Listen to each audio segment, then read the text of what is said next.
A seca. A Grande Seca de 1877 foi a maior catástrofe natural da história do Brasil. Durante 3 anos consecutivos, a chuva não veio. Os rios secaram. O gado morreu. As plantações viraram pó.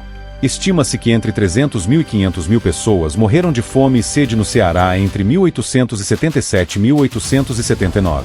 Metade da população do estado. Os sobreviventes fizeram o que podiam. Migraram para Fortaleza em busca de socorro. A cidade, que tinha 50 mil habitantes, recebeu mais de 100 mil retirantes em poucos meses. Fortaleza não tinha como absorver aquela massa humana.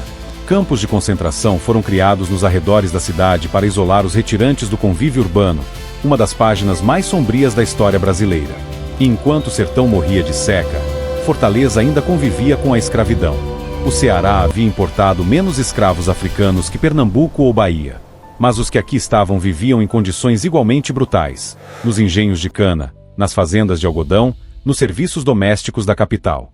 A combinação de seca e escravidão fez do Ceará uma das capitanias mais sofridas do Brasil colonial.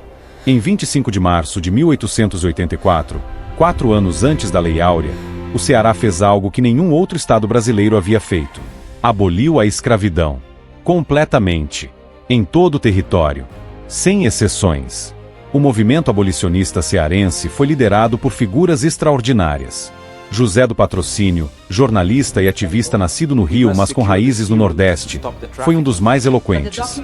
Mas o herói local foi o jangadeiro Francisco do Nascimento, o Dragão do Mar.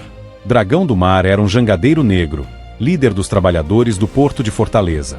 Em 1881, ele organizou uma greve histórica. Os jangadeiros se recusaram a transportar escravos para os navios negreiros que os levariam ao sul do Brasil. Sem os jangadeiros, não havia como embarcar os escravos. O tráfico interno parou. O gesto de Dragão do Mar foi o estupim que acelerou o movimento abolicionista no Ceará e inspirou o Brasil inteiro. Quando a abolição veio em 1884, 4 anos antes do resto do país, Fortaleza celebrou nas ruas com uma intensidade que poucos lugares no Brasil conheceriam. O Ceará havia ensinado o Brasil o que era possível.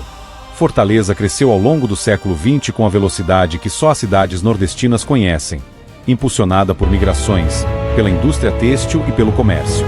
Hoje é a 5ª maior cidade do Brasil, com mais de 2,5 milhões de habitantes. A maior cidade do Norte e Nordeste.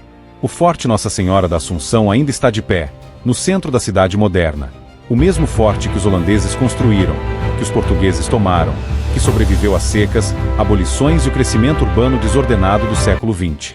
Fortaleza tem uma das maiores orlas marítimas urbanas do mundo, 30 quilômetros de praia dentro da cidade. Uma dádiva geográfica que transformou a capital cearense num dos maiores destinos turísticos do Brasil.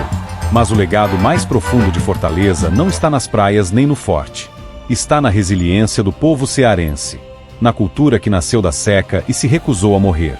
No forró que Luiz Gonzaga levou para o mundo. Na literatura de Raquel de Queiroz. No cinema de Glauber Rocha.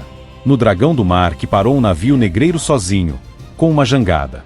No próximo episódio, Porto Alegre, a capital que os alemães e italianos ajudaram a construir.